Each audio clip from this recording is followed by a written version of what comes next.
لبيك اللهم لبيك لبيك لا شريك لك لبيك إن الحمد والنعمة لك والملك لا شريك لك.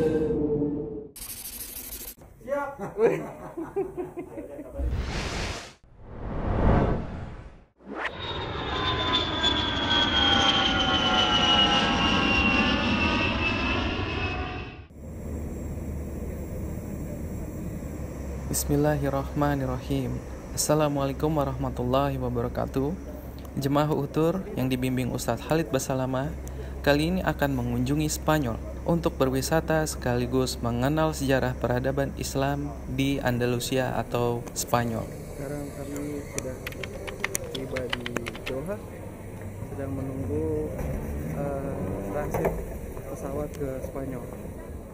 Ikuti terus perkembangan kami ya. Semoga cuplikan ini dapat bermanfaat.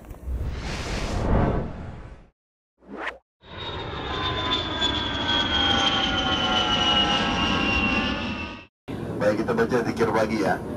Dimulai dengan ayat kursi dulu. A'udzubillahi minasyaitonirrajim. Bismillahirrahmanirrahim. Allahu la ilaha illa huwal hayyul qayyum. La ta'khudhuhu sinatun wa la nawm. Lahu ma fis samawati wa ma fil ard. من الذي يشفع عنده إلا بإذنه يعلم ما بين أيديهم وما خلفهم ولا يحيطون بشيء من علمه إلا بما شاء وسع كرسيه السماوات والأرض ولا يؤوده حفظهما وهو العلي العظيم. Al-Ikhlas 3 kali. Nah, kita semua ada di Masjid Centro Cultural Islamico de Madrid.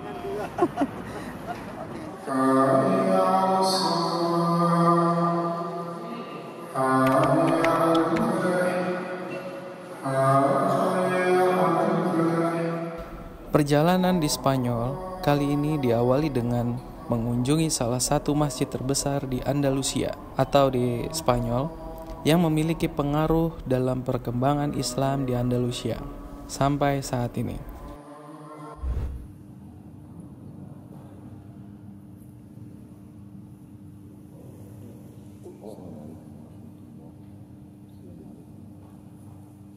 Mezquita de Omar Madrid adalah satu dari 2 masjid terbesar di kota Madrid.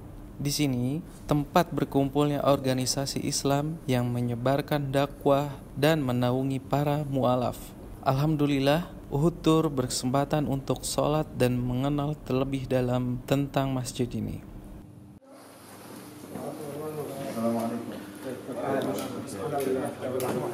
أهلا وسهلا. معكم خالد بسلامة من إندونيسيا. أهلا وسهلا. الحمد لله. معك أرمانو. مستعد. How are you good? السلام عليكم. Welcome here. السلام عليكم. ما شاء الله. ثم تنشرون. نعم.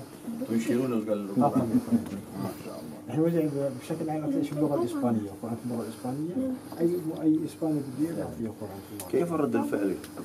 الحمد لله في يعني هل فيه الناس يسلمون الحمد لله احنا اسبوعين؟ ايش اسمه هذا المركز؟ مركز الثقافي الاسلامي بمدريد. Ini namanya Markas Sakafi Islamiyah di Madrid, dan tempat ini termasuk masjid yang terbesar di Madrid. Di sini termasuk salah satu aktivitasnya menerjemahkan Al-Quran dalam segala macam bahasa. Ini disebarluaskan terutama dalam bahasa Spanyol, dan respon positifnya adalah mayoritas setiap minggu pasti ada saja yang masuk Islam dari warga sini. طيب غير ترجمة القرآن في أنا كنت باللغة الإسبانية برضه، ترجمة القرآن وكتب باللغة الإسبانية برضه موزعها على المسلمين الإسبان. كيف رد الفعل الحكومة معكم؟ لا كويس، هذا احنا عندنا عمرنا مشاكل، ما كان عندنا مشاكل مع الحكومة الإسبانية، في تعاون بيننا وبينهم، احنا الأمور ممتازة مع الحكومة الإسبانية. Pemerintah Spanyol pun tidak keberatan dan memberikan izin kaum muslimin untuk menyebarluaskan. Jadi selain Quran juga buku-buku diterjemahkan ke dalam bahasa Spanyol. احنا كل اسبوع كل شهر او شهرين نعمل يعني ابواب مفتوحه، يعني يجب الاسبان يجوا يزوروا المركز. فاخر لقاء كان مع بلديه مدريد، نظمنا لقاء السبت الماضي، اجوا حوالي 150 شخص تقريبا، 15 شخص زاروا المركز ولفوا في المركز وأعطيناهم كتيبات ولطلب القرآن، أعطيناهم القرآن وأعطيناهم التمور وهم غير muslimin. غير المسلمين إسبان مش هيتعرفوا على المركز. Jadi hubungannya sangat bagus sama pemerintah Spanyol sampai minggu lalu pemerintahnya resmi mengirim 150 orang dari pejabat pemerintah untuk datang dan bagikan buku-buku dan Quran terjemahan. احنا بعد عندنا برنامج تعاون مع بلدية مدريد في زيارات مدارس ومعاهد إسبانية وجامعات إسبانية للمركز. إن زياراتهم منظمة، بيأخذوا موعد ويأتوا من أيام الاثنين لأيام الخميس، زيارات منظمة مدارس جامعات، نعطيهم نفرجيهم فيلم عن الدين الإسلامي ونشرح لهم عن الإسلام ونرد على أسئلتهم. وهذا ماشي باستمرار، هذا باستمرار. احنا كل أسبوع تقريبا عندنا زيارتين أو 3 زيارات تقريبا. Dalam 1 minggu mereka punya program untuk apa namanya, membuka peluang semua siswa-siswi SD, SMP, SMA kalau kita Indonesia, terus sampai fakultas, universitas, mereka boleh datang sama guru-gurunya, terus mereka belajar Islam di sini. Hanya untuk mengenal saja. Seminggu mereka bisa sampai 2-3 kali yang datang. نفس الوقت نعمل أمور الزواج والطلاق وما يتعلق بالرجال الإسلامي نعمل عندنا في المركز. الزواج المسلمين يعني. المسلمين. Program yang lain juga mereka di sini buat acara program pernikahan. Jadi seperti perceraian juga termasuk. Jadi seperti semi pengadilan agama diberikan ke markas ini. وبعدين بالنسبة للأموات عندنا دفن الأموات على سبيل المثال عندنا مثل مغسلة بنجهز الأموات بنغسلهم وبنصلي عليهم في المسجد. Sama juga dengan pengurusan jenazah. Jadi dimandikan, kalau ada yang meninggal dimandikan, dikafanin, disolati di masjid, lalu kemudian dimakamkan. Indakum hina maqbarah khas lil muslimin? في مقبرة خاصة للمسلمين نعم. وفي عندنا برنامج برضو عندنا نهاية الأسبوع دروس تعليم اللغة العربية والدين الإسلامي للأطفال، لأن هناك أطفال كثير يعني الأب عربي والأم إسبانية على سبيل المثال، فالأطفال ما بيتكلموا اللغة العربية. في عندنا برنامج تدريس اللغة العربية والدين الإسلامي للأطفال، والمدرسة هي تقريبا فيها حوالي 600 طالب أو 700 طالب وصل نهاية الأسبوع السبت والأحد. Jadi setiap akhir, jangan terlalu dekat. Jadi setiap akhir pekan itu selalu ada pelajaran bahasa Arab. Diberikan kesempatan untuk muslimin, terutama orang-orang turunan Arab yang sudah menikah sama wanita-wanita Spanyol. Anak-anak mereka sudah lupa bahasa Arab, jadi dibukakan kesempatan untuk itu. Kam ada masjid di Madrid بشكل خاص؟ مصليات كثيرة، بس مصليات كبيرة يعني معروفة تقريبا 7 أو 8، بس مصليات صغيرة عبارة عن كراجات أو بيوت صغيرة في كثير يعني ممكن 30 أو 40 مسجد تقريبا. Secara keseluruhan ada 30 musola kecil. Kalau yang masjid besar mungkin sekitar 7, tapi ini yang paling besar. عدد المسلمين في إسبانيا وصلوا تقريبا 2,000,000 مسلم. في أنحاء إسبانيا. كل أنحاء إسبانيا. كم عدد السكان بشكل 40 مليون تقريبا. Jadi muslimin milionin. مليونين. Jadi dari total penduduk Spanyol itu ada 40 juta orang, 2 jutanya umat Islam.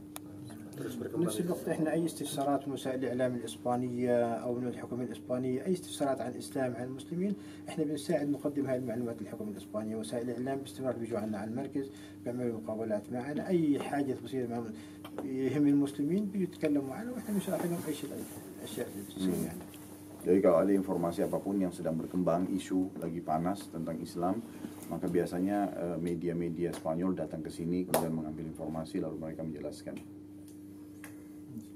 طيب شكرا جزاكم الله خير فرصة سعيدة جزاكم الله خير أستاذ أحمد جزاكم الله وفقكم الله بارك الله فيكم. نحن إن شاء الله في بعد 4 أيام بإذن الله الأحد نحن بعد ما نمشي إلى قرطبة وغرناطة هذه إن شاء الله نهاية الأيام الأخيرة في مدريد وإن شاء الله أنا كصاحب المكتب الحج والعمرة هذه بداية رحلة سأحاول أن يكون كل رحلة هذه كل ما مجيء يكون يزوركم هنا إن شاء الله مجموعة حتى اهلا وسهلا فيكم. يتجولون على المركز وهذا إلى الأخوة إن شاء الله إن شاء الله. طيب جزاكم الله خيرا. بارك الله فيكم. السلام عليكم. تفضل. بارك الله فيكم.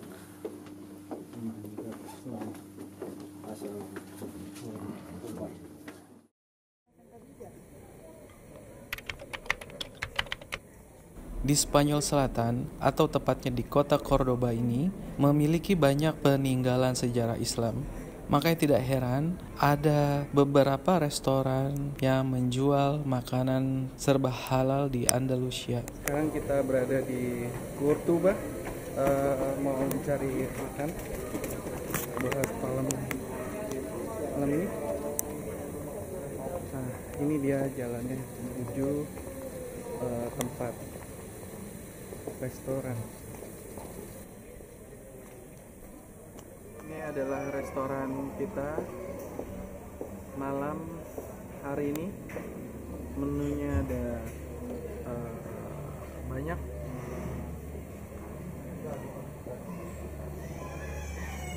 Semua halal. Halal.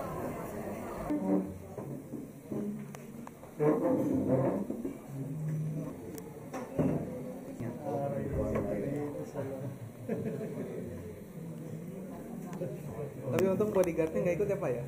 Bodyguardnya nggak ikut. Setelah makan selesai, kami langsung mengunjungi hotel untuk beristirahat agar esok tetap fit untuk melanjutkan perjalanan. Inilah hotel kita, bintang 5, berada di tengah-tengah kota Cordoba. Ya sama-sama Bu, mari. Oke, hari kedua jemaah Uhud Tour di Andalusia.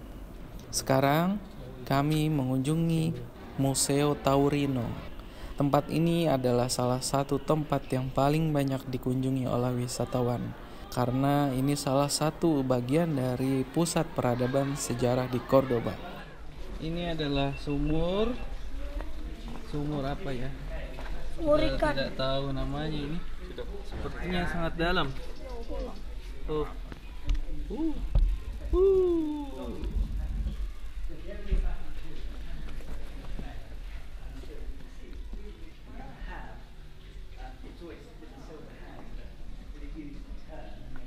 Jadi benteng ini dulu direbut oleh umat Islam, terus jadi pemukiman kaum muslimin. Ini dulu gereja jadi masjid. Tempat berikutnya yang kami kunjungi adalah salah satu lokasi wisata religi terkenal di Spanyol atau Andalusia, yaitu Mezquita Cordoba, atau biasa lebih dikenal dengan Masjid Cordoba.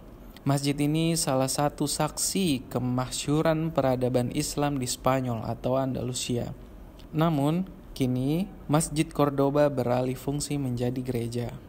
Awalnya bangunan ini adalah gereja kaum Kristen Visigoth dan dialihkan fungsi menjadi masjid saat Andalusia dikuasai khalifah muslim dari dinasti Umayyah. Ketika Spanyol ditaklukkan kembali oleh kaum Kristen, bangunan ini kembali difungsikan sebagai gereja. Ini adalah mihrab dari Masjid Cordoba. Terlihat ukirannya yang sangat indah, kaligrafi ayat-ayat Al-Quran yang masih dipertahankan meski fungsinya telah berubah menjadi katedral. Sebagian terukir dari lapisan emas, dan kami juga terpukau melihat beberapa kalimat tauhid yang masih terpampang di pilar-pilarnya, seperti ini.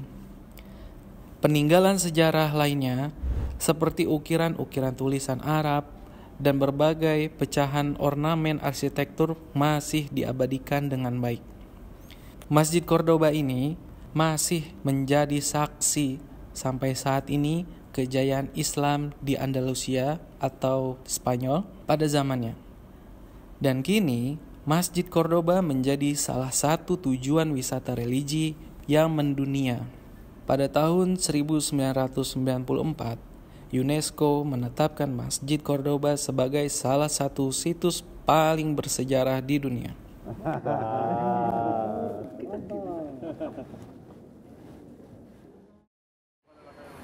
Oke, hari terakhir Uhud Tour di Andalusia.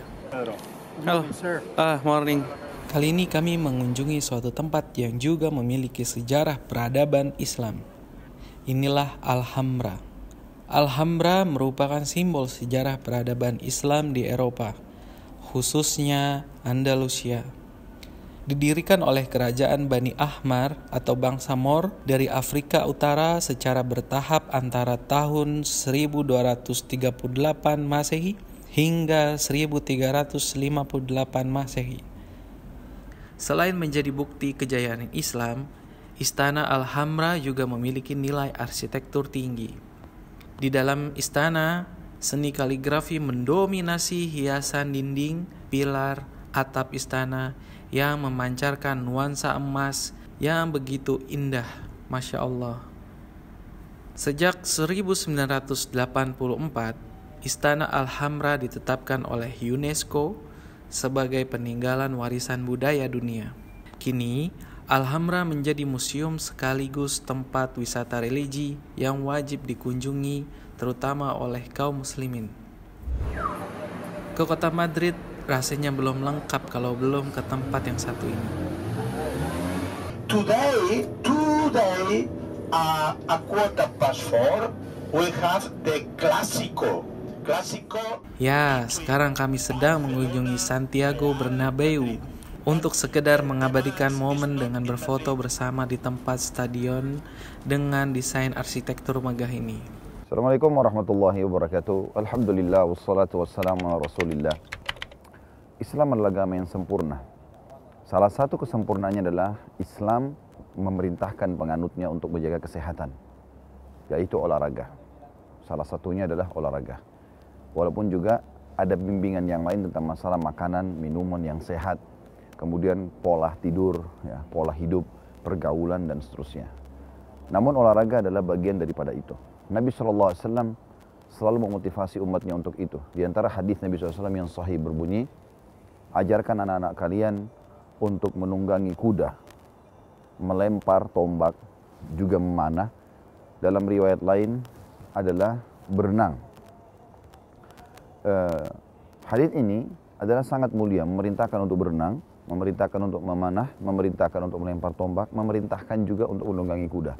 Bahkan dalam sebuah hadis yang sahih, kata Nabi SAW, ajarkan anak kalian melompati kuda itu, sementara kuda itu berlari. Juga Nabi SAW memotivasi para sahabat untuk bergulat. Dan apapun, kata para ulama, yang berhubungan dengan masalah menjaga fisik, selama tidak ada pelanggaran agama, maka sangat dibolehkan. Seperti kasus sekarang, adanya olahraga-olahraga secara umum, ya. Ya memang semua itu tidak ada hubungannya dengan masalah perjudian, tidak ada hubungannya dengan masalah terbuka aurat, tidak ada hubungannya dengan masalah bercampur baurnya antara laki-laki dan perempuan, maka semua itu adalah hal yang sangat positif untuk dijaga. Dan ulama juga mengatakan, siapapun yang menjaga kesehatan dia dengan tujuan atau dengan niat menjaga amanah badan yang sedang Allah amanahkan, maka itu akan ada nilai pahala sendiri di sisi Allah Subhanahu wa taala. Kita tahu pada saat seorang muslim akan meninggal dunia, jenazahnya harus dimandikan. Dan itu menandakan jasad ini harus dijaga. Jasad ini harus dijaga. Dan ini amanah yang akan kita kembalikan kepada Allah Subhanahu wa taala. Semoga Anda bisa mengambil manfaat. Subhanakallahumma bihamdika asyhadu an la ilaha illa anta astaghfiruka wa atubu ilaik. Wassalamualaikum warahmatullahi wabarakatuh. Inilah inti dari perjalanan kami menuju Baitullah, memenuhi panggilannya.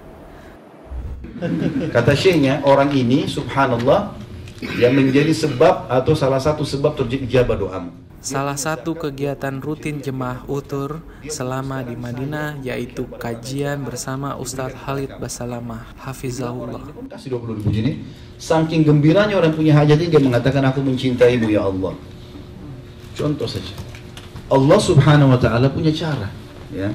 Dan cara Allah sangat indah, sangat baik. Kita cuma butuh keyakinan saja, nggak butuh yang lain. Ada kisah yang lain Nabi Musa alaihissalam.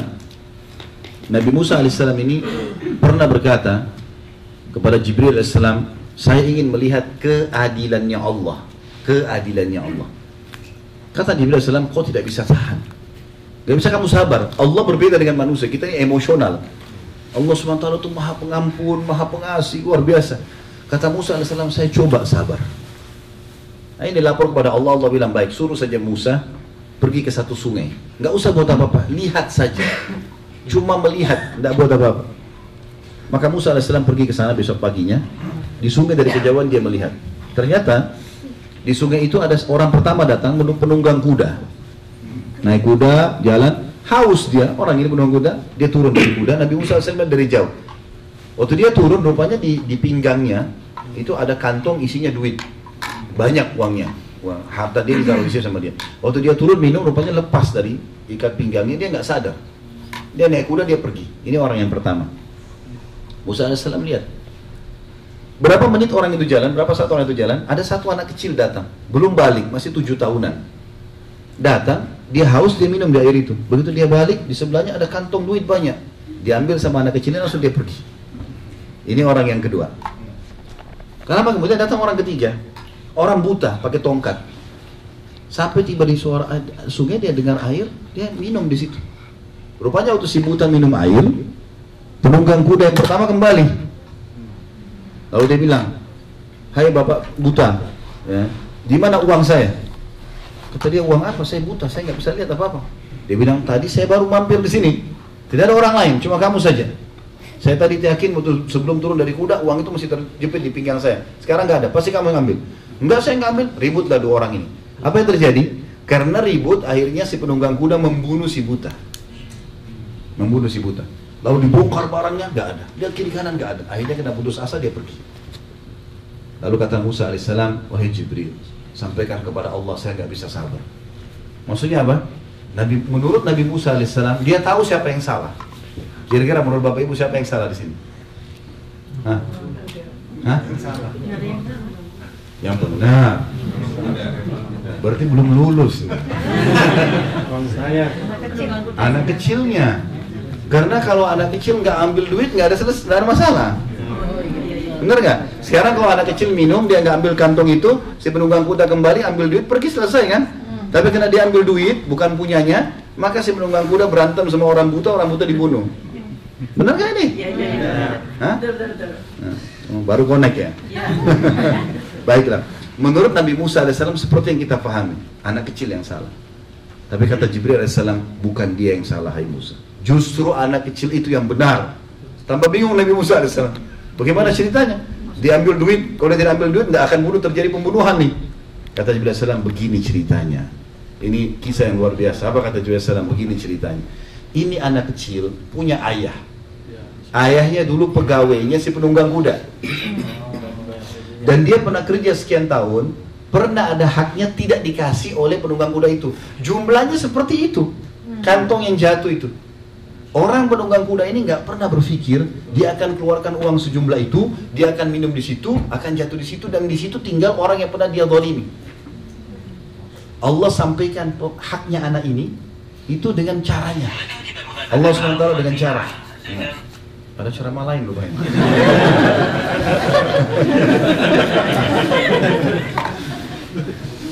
Baik. Jadi akhirnya Nabi Musa AS mengatakan, baiklah, saya sudah paham sekarang. Berarti anak itu ambil haknya dari si penunggang kuda, kena air ditolimi. Apa dosanya si buta? Kata Jibril AS, ini ayahnya anak ini, setelah dia keluar dari tempat kerja si penunggang kuda kena zalim, dia pernah kerja juga di tempatnya si buta. Orang ini dulu tidak buta. Orangnya tidak buta, tapi dia zalim kepada ayah ini sampai dia bunuh ayahnya anak ini. Jadi si buta itu pembunuh ayahnya anak ini. Maka Allah memberikan hak anak ini dari orang yang pernah ambil hak harta orang tuanya, dan Allah bunuh pembunuh ayahnya di tangan orang zalim. Tanggap kisahnya. Begitu caranya Allah. Jadi kalau kita dizalimi oleh muka bumi, tenang aja. Tenang aja. Artinya kita bisa nut hak kita, tapi teman-teman sekalian, Allah punya cara. Allah itu sifatnya maha melihat, maha mengetahui, maha kuasa, maha keras siksanya, maha luas rahmatnya. Luar biasa. Orang beriman kepada Allah SWT beda. Sekarang kami akan mengunjungi salah satu tempat wisata yang terkenal di Madinah, yaitu The Holy Quran Exhibition atau Museum Al-Quran. Untuk masuk ke dalam, pengunjung tidak dikenakan biaya, alias gratis. Barakallahu fiik. Ahlan wa sahlan wa ya marhaban bikum fi ma'rad Al-Quran Karim. Syaraftumna. Silakan. Untuk perihal bahasa, tidak perlu khawatir teman-teman, karena mereka menyediakan pemandu gratis sesuai dengan bahasa pengunjung. Assalamualaikum warahmatullahi wabarakatuh. Alhamdulillah wassalatu wassalamu ala Rasulillah wa ala alihi wa sahbihi wa mawala. Amma ba'd. Saya ucapkan ahlan wa sahlan.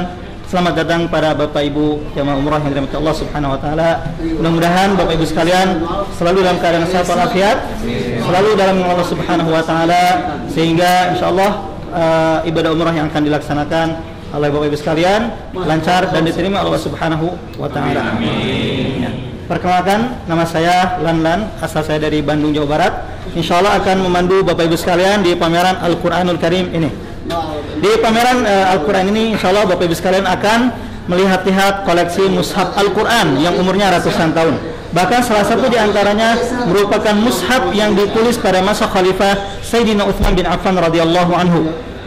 Selain itu, ada juga sebuah mushaf yang ditulis dengan cara yang sangat unik, yaitu dijahit atau disulam. Namun visi utama dari pameran Al-Quranul Karim ini bukan hanya itu, tapi agar para pengunjung lebih dekat dengan Al-Quran, menjadi keluarga Allah Subhanahu wa Ta'ala, sebagaimana sabda Nabi Sallallahu Alaihi Wasallam, Inna lillahi ahlina minan nas. Sungguhnya Allah Subhanahu wa Ta'ala mempunyai keluarga dari kalangan manusia.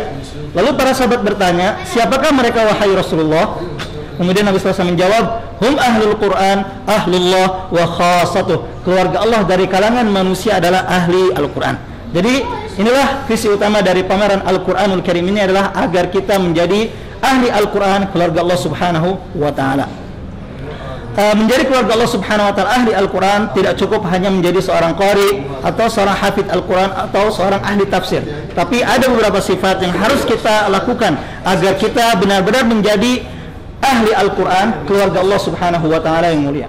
Al-Quran kita akan mendapat rahmat dari Allah Subhanahu wa Ta'ala, sebagaimana Allah berfirman, wa idza quri'al Qur'an fastami'u lahu wa ansitu la'allakum turhamun. Apabila Al-Quran dibacakan kepada kalian, maka simaklah dan diamlah agar kalian mendapat rahmat.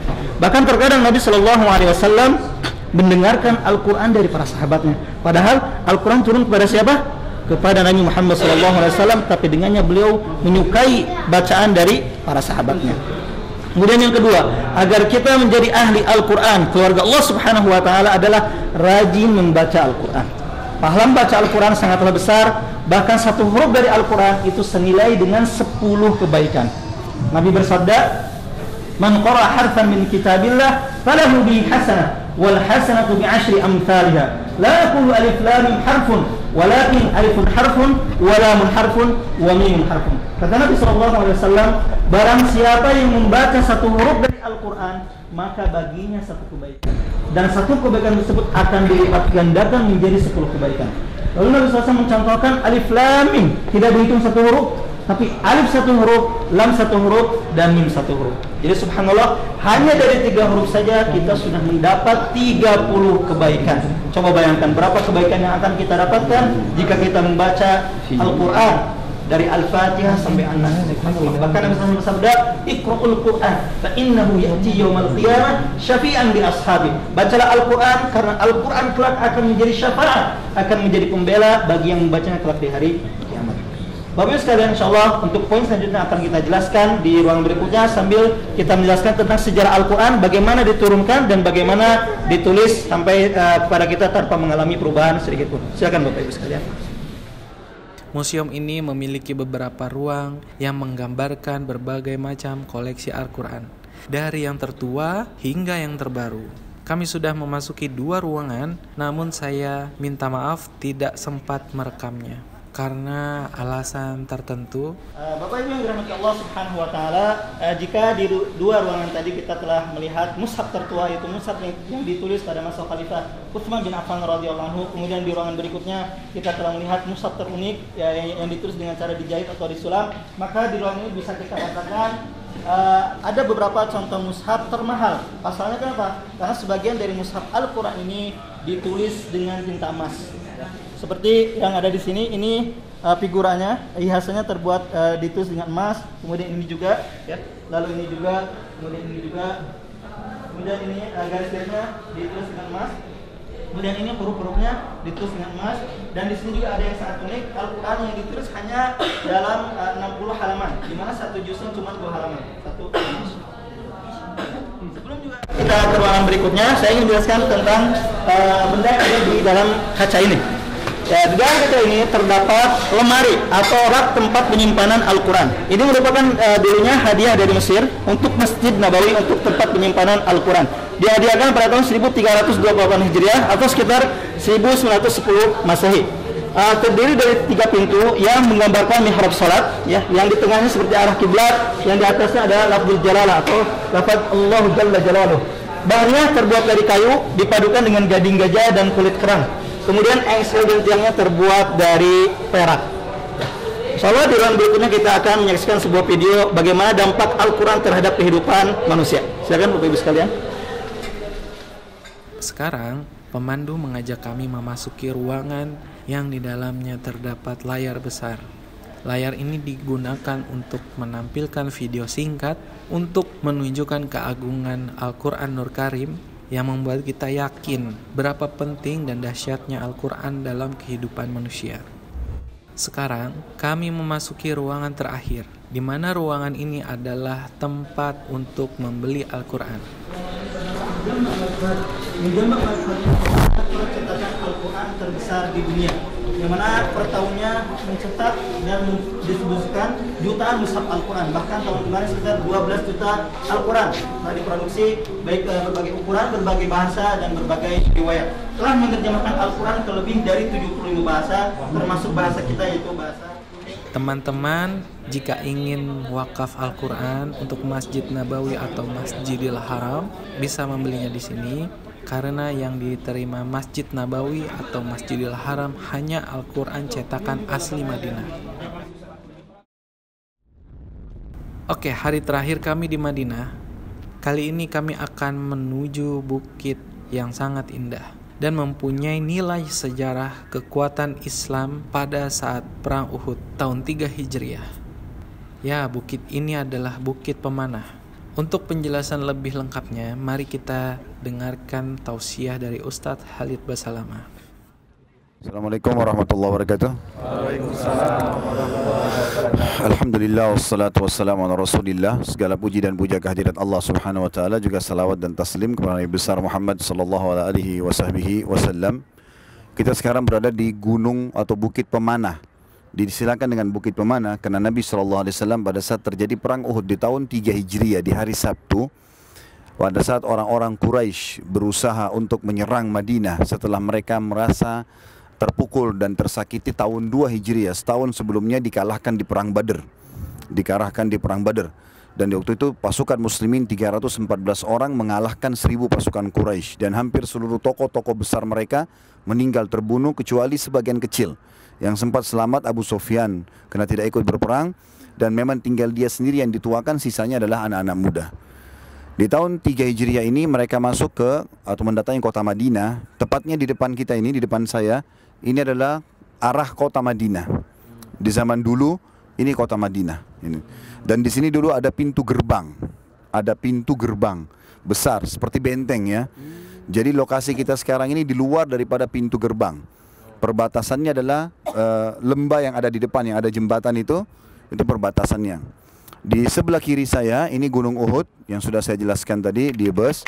Ini Gunung Uhud dan dia cukup besar lingkarannya dan salah satu dari gunung-gunung surga. Oh, itu Baki luar biasa. Itu kuburan Baki, Pak. Oke teman-teman, seru banget kan umroh plus Spanyol bersama Ustadz Khalid Basalamah. Semoga tayangan ini dapat bermanfaat buat teman-teman semua ya. Apabila ada salah mohon dimaafkan, karena kesalahan datang dari saya dan kesempurnaan hanya milik Allah Subhanahu wa taala. Sekian dari saya. Wassalamualaikum warahmatullahi wabarakatuh.